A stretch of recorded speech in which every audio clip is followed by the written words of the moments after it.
గ్రంథవర్ధనంబులన్నినాభి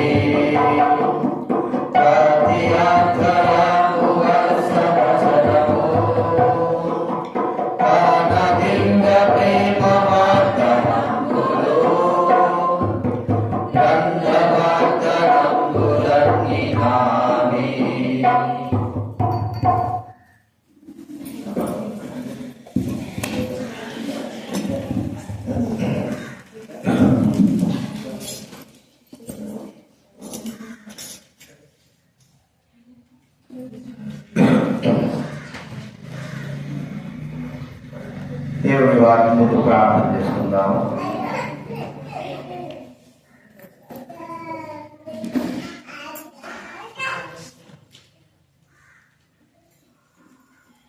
ప్రేమగల తండ్రి, పరిశుద్ధమైన మా దేవ, యేసు ప్రభువు నామమున వందనాలు ప్రభువా.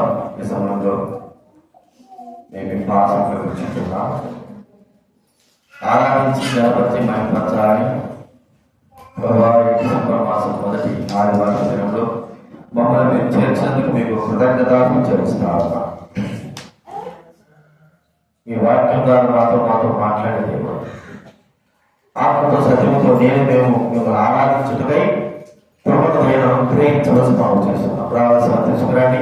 వచ్చిన వారు స్తోత్ర విధంగా చెవి ధరించిన మనసు మా అనుగ్రహించవలసి మనం చేస్తున్నాం. కృతజ్ఞతాపూర్వకంగా స్థుతులు చెల్లిస్తాం. మహిమాఘనత ప్రభావాలు చెల్లిస్తూ యేసు నామమున ప్రార్థించి అడిగేస్తున్నాం తండ్రి. దేవుని వాక్యంలో నుండి యెషయా గ్రంథం 6వ అధ్యాయం.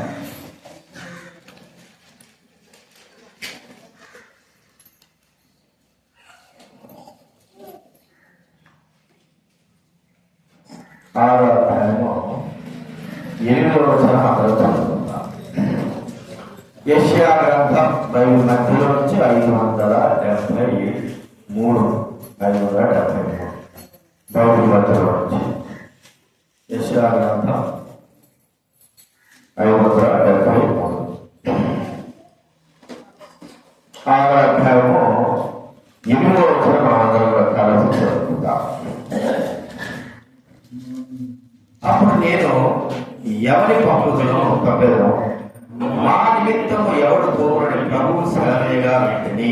అంతటి నేను చిత్తగించము, నేనున్నాను, నన్ను పంపుమనగా. అలాగే యిర్మీయా గ్రంథం 20వ అధ్యాయం. మత్తయి సువార్త 20వ అధ్యాయం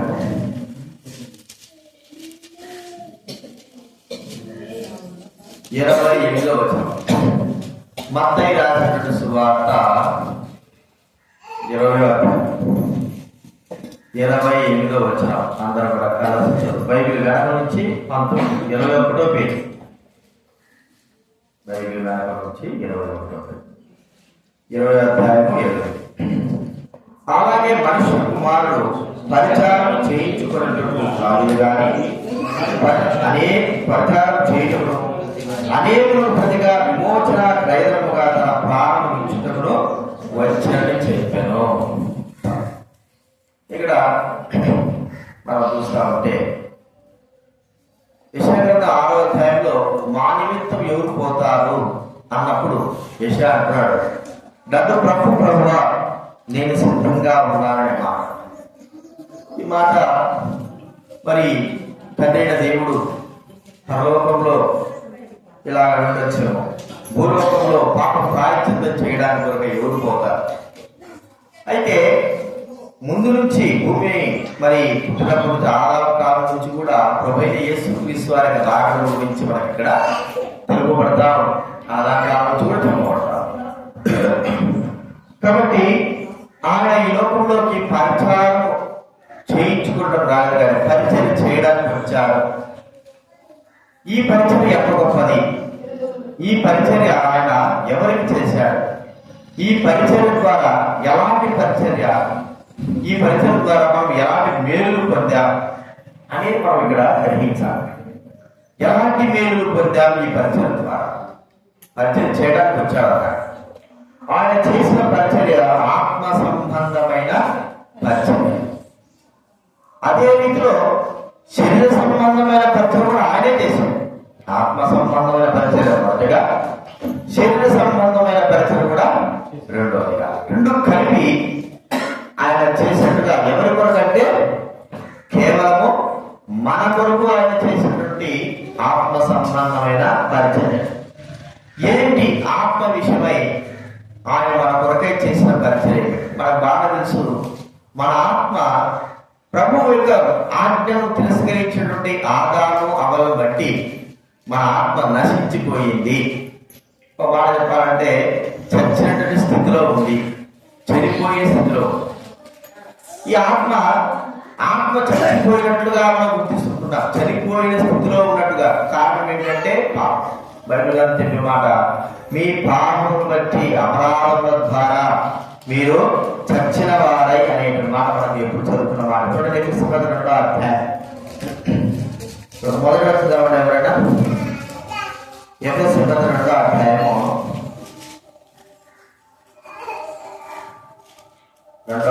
మొదటి వచ్చిందా, మీ అపరాధముల చేతను పాపముల చేతను మీరు చచ్చిన వారై ఉండగా.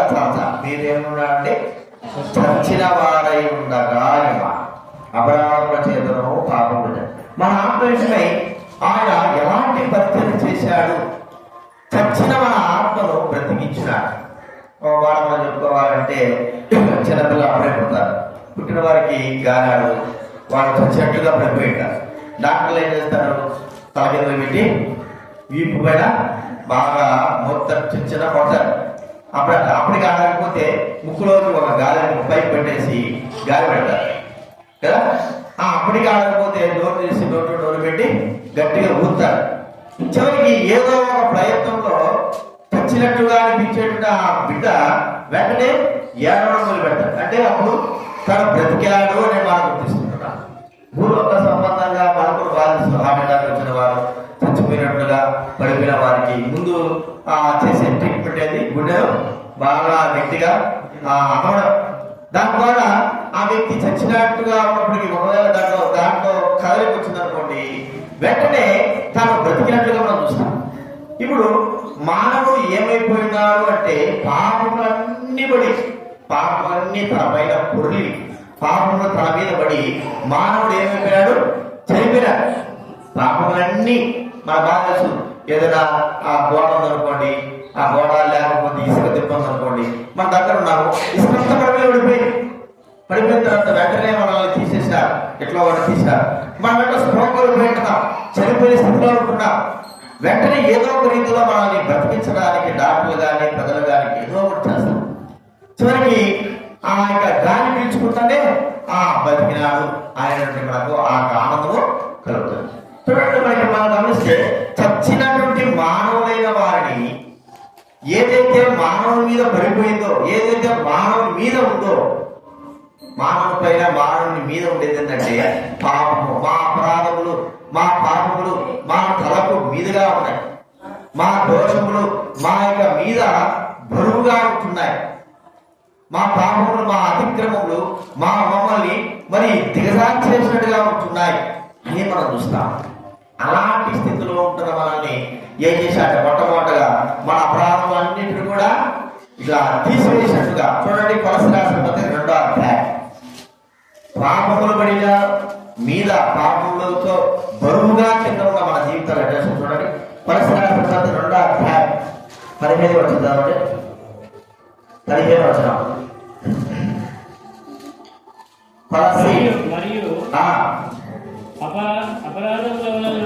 అపరాధముల వలన శరీరములు పొందక ఉండుట వలన మీరు మృతులై ఉండగా ఆజ్ఞల వలన మన మీద రుణముగాను మనకు విరోధముగాను పత్రమును మేముతో సిలువ కొట్టి దాని మీద చేపలు తుడిచివేసి అడ్డం లేకుండా దాన్ని ఎత్తివేసి మా పాపములన్నింటినీ క్షమించి. ఇక్కడ మనకు అడ్డము లేకుండా ఎత్తివేసి మన పాపములన్నింటినీ క్షమించి.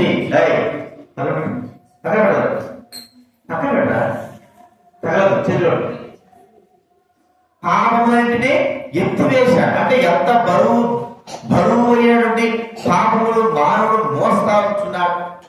దగ్గర వాళ్ళ ఈ పాపముల యొక్క ఎత్తు వేస్తే ఆకాశాలు కట్టేటి పాపం, దాని క్రింద మానవులమైన మనం అందరం కూడా మరి ఊపిరాడక లేకపోతే వాటిని భరించలేక మానవుడు చచ్చినటువంటి స్థితిలో ఉన్నాడు.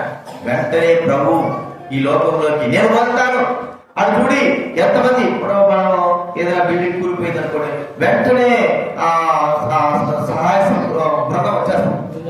కొంతమంది వచ్చేస్తారు, వెంట రాళ్ళు తీస్తా ఉంటారు, క్రేమ్ తీస్తా ఉంటారు, అన్ని తీస్తా ఉంటారు, దాని కింద చుట్టుకుపోయే వారందరూ తీస్తా ఉంటారు. చూడండి, ఒకరోజు అందరూ వచ్చేస్తారు. అయితే భూలోకంలో పాపములైనటువంటి మూట కింద మానవుడు పడిపోయి ఉంటే వారిని ఆ పాపముల మూట ఎత్తివేయడానికి కొరకై, పరిచయం చేయడానికి కొరకై దాని క్రింద నలిగి చచ్చినటువంటి స్థితిలో ఉన్నటువంటి మానవుని ఆత్మను విడిపించడానికి ఈ లోకానికి వచ్చాడు. ప్రియమైన వాళ్ళ మా జీవితంలో గుర్తిస్తే మన పాపములను బట్టి మనకు నలిగి పోయినా మన పాపములు మన మీద పడి మరి అలాగే కృంగిపోతుంటాం. ఇప్పుడు పాపములను ఎత్తివేశాడు. ఒక మూటను పట్టుకొని లేదా చేతులు పట్టుకొని ఎత్తివేసినట్టుగా ఆ బరువు మన బాగా వచ్చి మన తల మీద మూట ఉందనుకోండి, అది సేమ్ మనం కింద పడేయాలనుకుంటున్నాం. మరి ఎవరో కూడా తల మీద మూట తీసి పక్కన పెడితే అంత తేలిక అవుతారు. మన ఆత్మ విషయమే ఆయన అంత తేలికగా, అంటే మన పాపములన్నింటినీ తీసివేయడానికి వచ్చినటువంటి మన బరువులన్నింటిని, పాపము బరువులన్నింటిని కూడా తీసివేయడానికి వచ్చేటువంటి ప్రభువు మన ఆత్మ విషయమై, చచ్చిన ఆత్మ విషయమై మనల్ని బ్రతికించడానికి వచ్చాడు. ఇదే గొప్ప పరిచర్య. ఈ పరిచర్య ఈ భూలోకంలో ఎవరైనా చేశారా? ఏ మానవుడు చేయరు, అంత వ్యక్తులు ఎవరు కూడా చేయరు. మంచిగా నడుచుని చెప్పేవారు కానీ మానవుడు పాపం నుండి విడిపించలేని వారుగా వచ్చారు. మానవుడు పాపం నుంచి మరి విడిపించుకోబడలేని వారుగా, విడిపించుకోలేని వారుగా ఎన్నో మాటలు చెప్పి ఈ మానవ ప్రకారం నడవడం చెప్పడమే కానీ మానవుని ఆత్మ నశించిపోతున్నటువంటి ఆ పాపం యొక్క బరువు నుంచి విడిపించడానికి వచ్చిన వ్యక్తి కేవలం యేసుక్రీస్తు వారు మాత్రమే. ఇది నేను వెళ్తాను భూలోకంలోకి గొప్ప పరిచయం చేయడం, నేను వెళ్తాన్ని ఇష్టపూర్వకంగా మన కొరకే వచ్చినటువంటి వ్యక్తి ఎవరంటే యేసుక్రీస్తు వారు. మనకు ఏదైనా ఒక పెద్ద బృందం అనుకోండి, పెద్దగా అదే ప్రమాదం ఉంటుంది. ఆ ప్రమాదం పడిపోయినప్పుడు మనం ఏమి చేయలేకపోతా ఉంటాం. మనకు దగ్గరగా ఎవరైనా సహాయకులు వస్తే అప్పుడు మనం వెళ్ళి కూడా వారికి ఏదైనా సహాయం చేస్తాం. మనంతా మనం చేయలేము, ఒకటో రెండో చేస్తాం. అంత చేయడానికి మన శక్తి అంతమంది రక్షించలేదు. అయితే ప్రభుత్వ దేవుడు మాత్రము ఆయన ఒక్కడే వచ్చి ఇంతమంది ప్రజలపైన ఉన్నటువంటి పాపలన్నీ కూడా ఆయన ఎత్తివేసి మనందరి మన ఆత్మలన్నీ కూడా రక్షించిన వ్యక్తిగా మనం చూస్తాం. ఇది మొట్టమొదటి మనం చూస్తుంటున్నాం. ఆయన వచ్చినాడు, ఆత్మ సంబంధమైన పరిచయంలో మన పాపములన్నింటినీ కూడా ఆయన ఎత్తివేసినాడు. రెండవదిగా ఆయన వచ్చి చేసినటువంటి ఆ గొప్ప కార్యం ఏంటంటే శిక్ష నుంచి విడిపించడం. నువ్వు పాపములు క్షమించినంత మాత్రాన పాపములు క్షమిస్తాడు, కానీ చేసిన పాపానికి ఏం కావాలా? శిక్ష అనేది. ఇప్పుడు జైలు అంటే సరే దొంగతనం చేస్తాడు, వదిలిపెట్టరు కదండి. దొంగతనం చేసిన తర్వాత కోర్టు తీసుకుపోతారు, లేదంటే ఒక రకమే తెలియజేసిన వాడికి ఏం చేస్తారు? నేను తెలియజేశానండి, జరిగిపోయిందంటే నువ్వు తెలియజేసిన నువ్వేం చేయాలి? మొట్టమొదటి శిక్ష అనుభవించాలి. 100 రోజులు 200 రోజులు 1 సంవత్సరము ఏదో ఒక శిక్ష అనుభవించాలి. క్షమాపణ ఉంది అంటే క్షమాపణ కాదండి, మరణం లేకుండా చేయడం అనేది మనం చూస్తాం.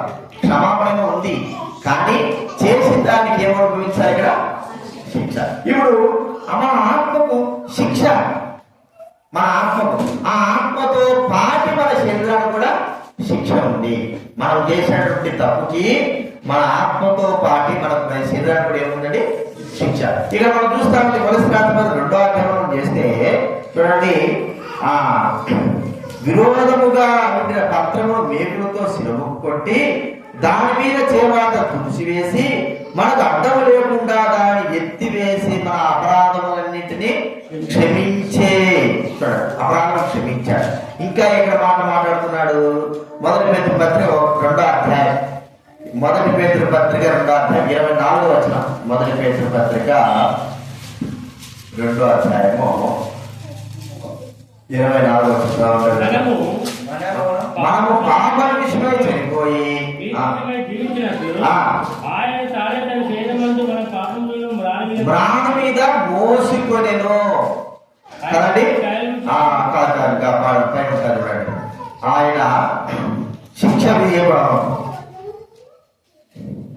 మ్రాణ మీద మోసుకొని, అంటే మన పాపం ఏం చేశాడు? ఆయన మ్రాణ మీద మోసుకున్నాడు. కాబట్టి ఆయన మన పాపంలో శిక్ష తానే తన శరీరమందు అనుభవించిన వాడుగా చూస్తా ఉంటున్నాం. తన శరీరమందు మ్రాణ మీద మోసుకున్నాడు.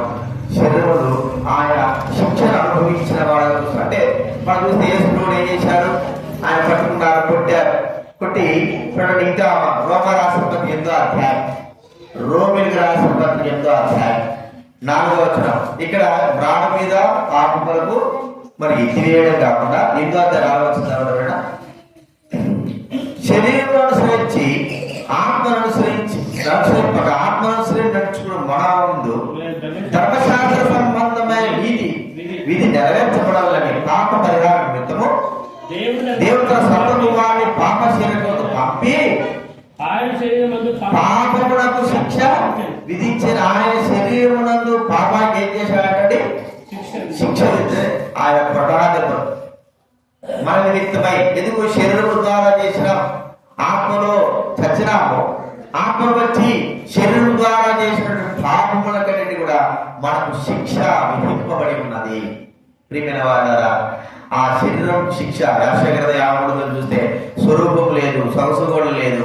ఆయన ఒంటి నిండా కూడా గాయాలతో ఉంటున్నాడు, ఎంతో బాధతో ఉంటున్నాడు. ప్రియమైన ఎక్కడ చూసినా రక్తముతో ఉంటున్నాడు. ఆయన శరీరంలో ప్రతి అణువణువు కూడా మనం చూస్తే మన పాపము శిక్ష పడిపోయి ఉన్నారు. అణువణువు కూడా పాపము శిక్ష.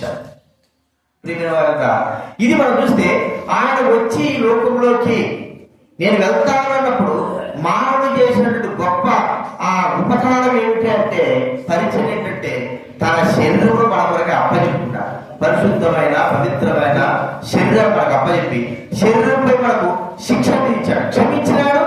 తను మన శిక్ష తాను భరించినాడు. అందుకే బైబిల్ చెప్పిన మాట అంటే రోమపత్రిక 8వ అధ్యాయంలో 1వ వచనం చదవండి. 8 1వ వచనం. కాబట్టి ఇప్పుడు క్రీస్తు యేసునందున్న వారికి ఏ శిక్షా విధి లేదు. చూడండి, క్రీస్తు యేసునందున్న వారి శిక్ష లేదు. ఎందుకు? మన కొరకే ఆయన పరిచయం చేశాడు. ఎలాంటి పరిచర్య?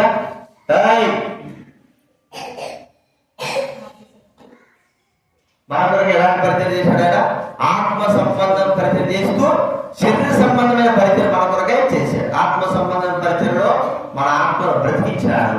శరీర సంబంధ పరిచయంలో మన నిమిత్తమై శరీరం ద్వారా చేసినటువంటి మన తప్పులు బట్టి ఆయన శరీరములకు గాయములు అంటే శిక్ష అనుభవించినాడని మనం చూసుకుంటున్నాం. కాబట్టి గుర్తించుకుందాం, ఆ ప్రభువైన దేవుడు ఎంత గొప్పవాడని. పరిచయం చేయడానికి వచ్చినాడు, నేను వెళ్తానన్నాడు. ఇవన్నీ తెలిసే ఇష్టపూర్వకంగా మన కొరకై తను తాను అప్పగించుకున్నవాడుగా చూస్తుంటున్నాం. భూలోక రావడం కూడా ఇష్టపూర్వకంగానే, మన నిమిత్తమై మన పాపాలన్నింటినీ కూడా ఎత్తివేసింది ఇష్టపూర్వకంగానే, మన పాపములకు వచ్చే శిక్ష తన శరీరం పైన భరించుకోవడం కూడా ఇష్టపూర్వకంగానే చేశాడు. ఇది రెండవ చూస్తున్నాం. మూడవది ఏంటంటే, మన ఆత్మ విషయమై మన శరీర విషయమైనటువంటి నరకపు శిక్ష ఆయన భరించాడు. బైబిల్ గ్రంథంలో మనం చూస్తా ఉంటే మరి ఎఫెసీ రాసిన పత్రిక కదా, చూడండి, ఆయన పాతాళంలో వెళ్ళిపోయాడు కదండి.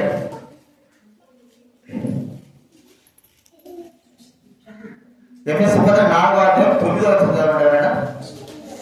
ఎఫెసీ 4:9.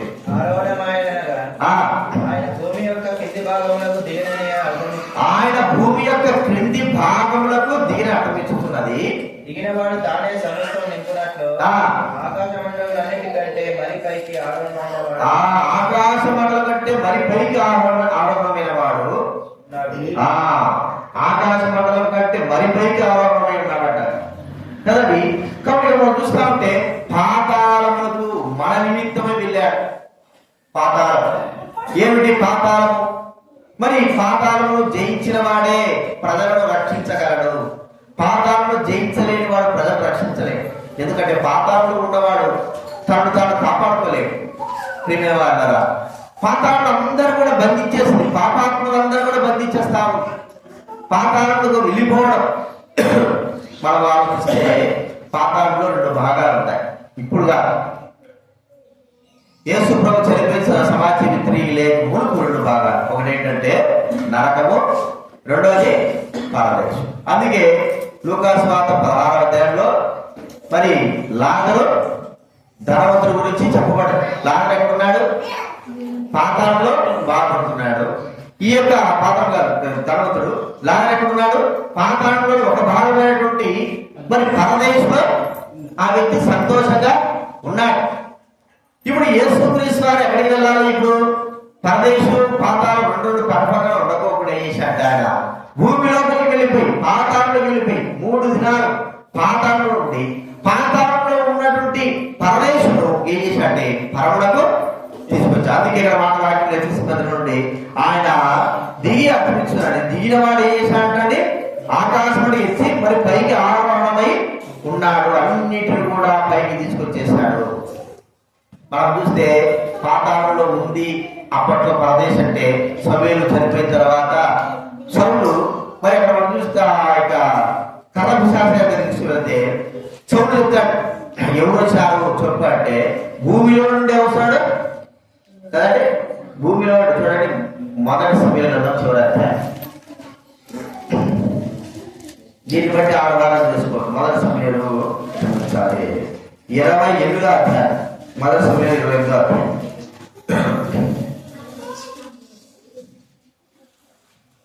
పదమూడవ చదవడం 20:13. నీవు భయపడవద్దు, ఆమె దేవతలలో ఒకడు భూమిలో నుండి పైకి వచ్చుట నేను చూచున్నానా. 15వ చూడండి, 15వ వచనం. సమయంలో పైకి రమ్మని నీవెందుకు తొందర పెడితే అంటే ఎక్కడున్నట్టు పాతాళంలో పరదేశం స్థలము ఉంది. ఆ స్థలంలో ప్రభు యేసుక్రీస్తు వారు చనిపోక మునుపు అక్కడ అందరూ పరదేశంలో ఉన్నారు. ప్రభువుని మీరు బిడ్డలైన వారు అక్కడ ఉన్నారు.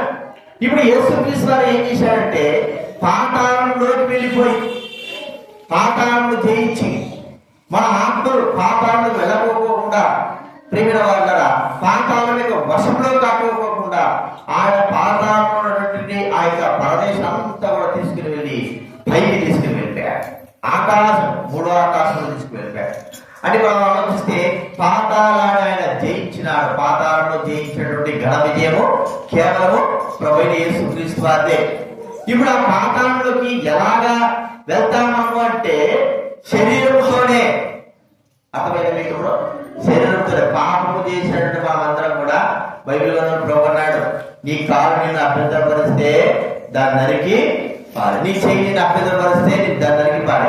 ఎందుకంటే 2 పాదాలు కలిగి నరకంలో పడవేయబట్టు కంటే అంటే శరీరంతోనే పడవేయబడ్డ కంటే పాదాలు లేకోకుండానే పరలోకంలో నువ్వు చేరచ్చు అన్నట్టుగా. అంటే శరీరంతోనే మానవుడు ఏమనుకుంటున్నాడు?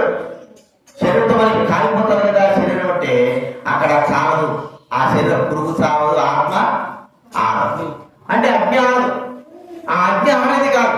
ఆ పురుగు అంటే మన శరీరము మరి ఆ అగ్నికి ఆహుతి అవుతూనే ఉంటుంది. కానీ బూడిద కాదు. ఉన్నటువంటి అగ్నికి మన శరీరం ఏమైపోతుంది చెప్పండి? బూడిదే.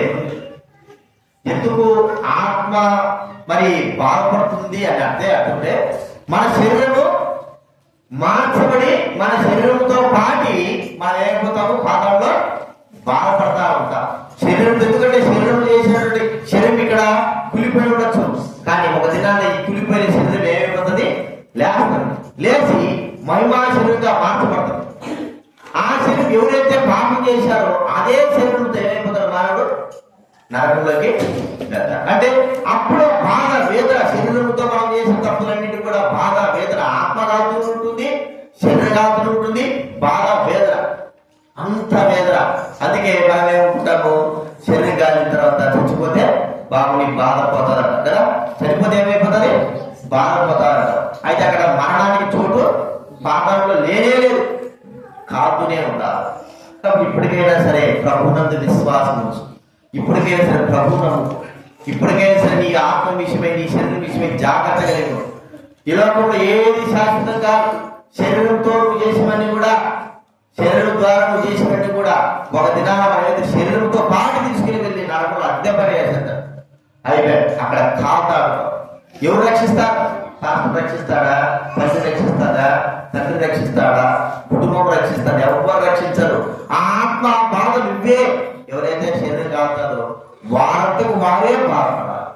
అలాగా పాపము ద్వారా మానవుడు చేసుకున్నటువంటి తప్పులు బట్టి నిత్య నరకాగ్నికి పాతాళం వెళ్ళిపోతున్నాడు. ఆ పాతాళానికి మానవుడు వెళ్ళకోకుండా ఉండడానికి కొరకే ఈ లోకంలో యేసుక్రీస్తు వచ్చి మా పాపానికి పరిహారం చేసి చనిపోయి 3 దినాలు ఎక్కడ ఉన్నాడు? ఆయన పాతాళంలో వెళ్ళిపోయాడు. 3 దినాలు పాతాళం బంధించిన ఆ పాతాళం బంధించలేకపోయి 3వ దినాన్ని ఏం చేసి తిరిగి లేచి అక్కడున్న పరిశుద్ధులందరూ కూడా పైకి తీసుకుని వెళ్ళిపోయాడు. ఇప్పుడు కింద ఉండేది ఏం చెప్పండి? భూమి కింద ఉంది పాతాళము. నరకం అనేది మళ్ళా లేవు కదా. భూమిలో ఉండేది పాతాళం. అది అంత ఉండదు. దానికి ఎంత పోతా తెలియదు, ఎంత ఉంటా తెలియదు. అక్కడ మానవిక ఆత్మలు ఉంటాయి. దేవుడు 2వ తీర్పు ఇంకా లాస్ట్ 5వ తీర్పు వచ్చినప్పుడు అప్పుడు శరీరాలను కలుసుకొని చివరికి మనం తీసుకుని ఎక్కడెత్తాడు? తీసుకెళ్ళి శరీరంతో చేసి వాళ్ళందరూ తీసుకువెళ్ళి ఎవరైనా పాపం చేస్తారు వాళ్ళందరూ తీసుకువెళ్ళి నరకంలో. అది అసలైన లాస్ట్. ఇప్పుడు మాత్రము మానవుడు ఇక భూమి నశించిపోయేంతవరకు ఎక్కడ ఉండాలా? పాపం చేసిన వాడు పాతాళం లోపల. అది వేడి సగ, వేడి సగ, అగ్ని జ్వాలలు, వేడి కదండి. లోపల పోయే కొద్ది ఏముంటుంది చెప్పండి? గ్యారెంటీగా ఉండదు. చీకటి, వేడి, ఇక మనం తట్టుకోలేము. ఆ బాధ తట్టుకోలేము. అలాగా మన ఆత్మ చచ్చిపోయింది కదా. ఆ స్థితిలో వెళ్ళకోకుండా ఉండడానికి కొరకై యేసుక్రీస్తు తానే వెళ్ళి ఆ పాతాలను జయించి ఎవరైతే యేసు ప్రభువునందు విశ్వాసం వచ్చి నమ్మకం వచ్చి పాప క్షమాపణ పొందుతాడో వాడు ఆ పాతాళం లోపలికి వెళ్ళకోకుండా బయటకు వచ్చేస్తాడు. పాతాళం ఆ వ్యక్తిని పట్టుకోలేదు. ఎందుకంటే ఆ వ్యక్తి చనిపోయిన తర్వాత పరదేశికి వెళ్ళిపోతాడు. అతని యొక్క రూట్ పైకి పోతాడు. మరి యేసు ప్రభువునందు విశ్వాసంతో కూడా ఏదో వస్తారా పోతారా నమ్మకం ఊరు ఉన్నామండి. ఒక దినాల్లో విడిచిన తర్వాత మరి మన ఆత్మ పాతాళం లోపలికి వెళ్తాడు. ఇంకా కొన్ని దినాల తర్వాత మనం చనిపోయిన శరీరంతో సహా లేవబడి మనం మన ఆత్మతో సహా నరకంలో పడతాం. కారణం ఏంటంటే పాపము. చూడండి ఆయన ఎంత పరిస్థితి చేశాడు మనందరి వరకు. మన ఆత్మను ఏం చేశాడు? ఆయన పాతాలను వెళ్ళకోకుండా అడ్డుకొని మనకందరూ కూడా మోక్ష రాజ్య ప్రాప్తము చేసినాడు. అందుకే విశ్వాసం ఉంచాలా. ఇది 3వదిగా. చివరిగా మన ఆత్మ విషయంలో ఆయన చేసిన ఒక గొప్ప కార్యం ఏంటంటే, ఆయన చేసిన పరిచయం ఏంటంటే మన ఆత్మలన్నీ కూడా మనందరం కూడా ప్రభు యొక్క ఆత్మతో ఏకమయ్యే వాళ్ళంగా ప్రభువులో ఏకముగా ఉండేటట్టుగా ఆయనలో దాచబడేటట్టుగా మనల్ని ఆయన చేసినాడు. మన ఆత్మను మనం చూస్తే పాపం బట్టి దూరం అయిపోయి దేవుడికి మనకి ఎంత దూరం ఉందంటే చెప్పడానికి లేదు. ఎంతో దూరం. కానీ ఇప్పుడు ప్రభువుని విశ్వాసించిన మనము ప్రభువుతో పాటి ఉండగలిగేటువంటి ఆయన ఆత్మతో పాటి పరలోకంలో సంచరించగలిగేటువంటి ఆయన ఆత్మ మనలో ఉండి మనము ఆయనలో దాచబడిన వారంగా ఉంటున్నాం. ఎంత గొప్ప విషయం అండి. మన ఆత్మను ఇప్పుడు ఎవరు కూడా తాకడానికి వీల్లేదు. ప్రభు అన్నాడు కదా మరి సాతానుతో యోగు విషయం, దేవుడు కూర్చో గద్దెంపాడు.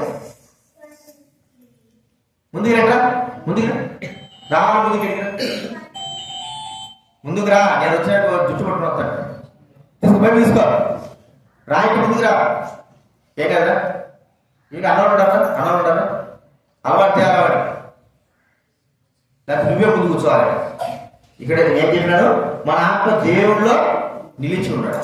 అందుకే బైబిల్లో ఉంది మీ ఆత్మ అంటే మనం ఆయనలో దాచబడిన వారంగా ఉంటున్నాం. భద్రత. మన ఆత్మకి ఏమంటే భద్రత. సాతానికి ఏమన్నాడు? యోగు నువ్వేమైనా శరీరాన్ని నువ్వేమైనా చేసుకో, అతని ప్రాణాన్ని మాత్రం నువ్వు తాకద్దు. చూడండి, భద్రత. శరీరం అంటే ఏంటి? మళ్ళీ ఇప్పుడు ఏమైనా బాగా మళ్ళా బాగవుతుంది. శరీరానికి ఏం కాదు. ఒకవేళ ఏదైనా అనారోగ్యం వచ్చిందనుకోవడం మళ్ళా బాగా. ఇక్కడ ఆత్మ విషయమే ఆయన భద్రత. ఎంత భద్రత అంటే ఆయన చేతిలో ఉంటే ఏ మానవుడు కూడా ఎలాంటి శక్తి అయినా సరే ఏమి కూడా చెయ్యలేదు అని మనం గుర్తించుకోవాలి. అంత భద్రతలో మన ఆత్మని ప్రభువైన దేవుడు ముద్రించాడు, భద్రపరిచినాడు. ప్రభు అంటాడు, నా ఆ చేతుల మీద చక్కబడి యెషయా గ్రంథం చూడండి. యెషయా గ్రంథము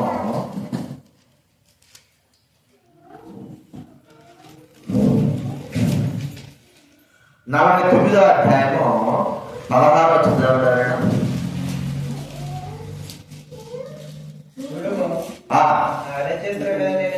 నా అరచేతుల మీద నిన్ను చెక్కి ఉన్నాను.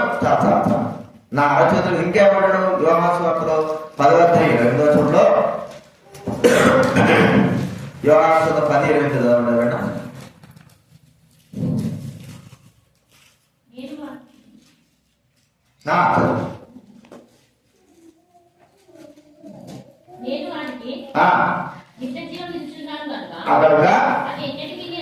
నశింపవు, ఎవరిలో వాటిని నా చేతిలో నుండి అపహరింపాలంటే ఎవరు కూడా వాళ్ళని తాగడానికి వీలు లేకుండా ప్రభువు చేసి ఉంటున్నాడు. కాబట్టి ప్రేమైన వాళ్ళ ఎంత గొప్ప విషయం. కాబట్టి మనమందరి మన ఆత్మలందరినీ కూడా ఆయన భద్రం చేసినాడు. ఆయన భద్రం చేయకపోతే ఈ ఆవిడకల్లా మన సాధారణ మనల్ని ఏం చేసి చెప్పండి, అర్థమైందా? ఇప్పుడు పావురాలు ఉన్నాయనుకోండి, పావురాలని ఒక గూడులో పెంచుతాడు, బంధించేసాడు. కాస్తూ ఉంటాయి పిల్లులు కానీ లేకపోతే డేగలు కానీ పావురాల్ని ఎట్లయినా చంపాలని బంధించిన ఆ బంధకాలు ఉన్నప్పుడు చిన్న పాము కూడా రాకోకుండా ఏమైపోతుంది, భద్రంగా అక్కడ ఉంటుంది. పాము కూడా రాదు, అంత భద్రం. అదే ఆ బంధకాల నుంచి నా బుద్ధి దీన్ని బయటికి వెళ్ళిపోయింది అనుకోండి, చెప్పండి, పిల్లి కావచ్చు లేకపోతే డేగ కావచ్చు వేటగాడు కావచ్చు, ఎన్ని విధాలుగా వాటికి రక్షణ అనేది లేదు.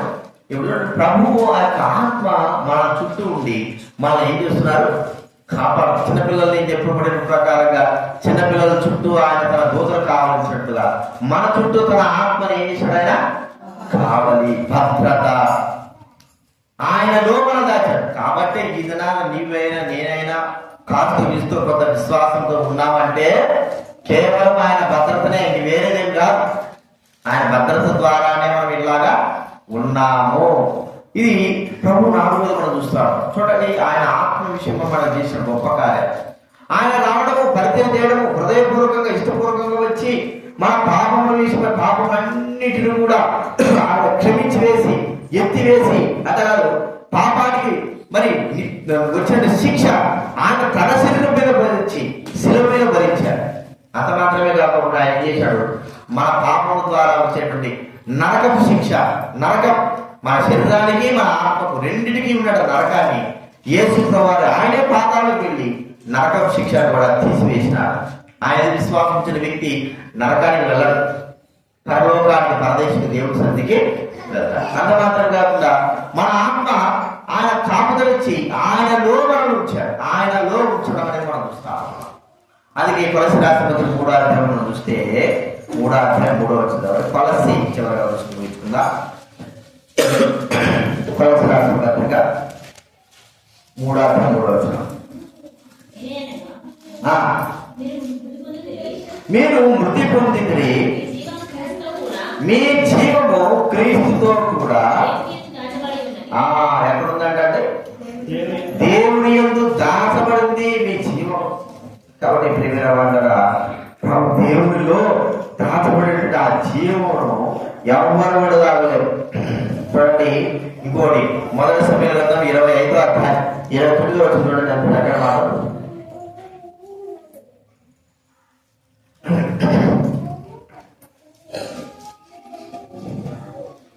25వ అధ్యాయం 29 1 సమూయేలు 25:29.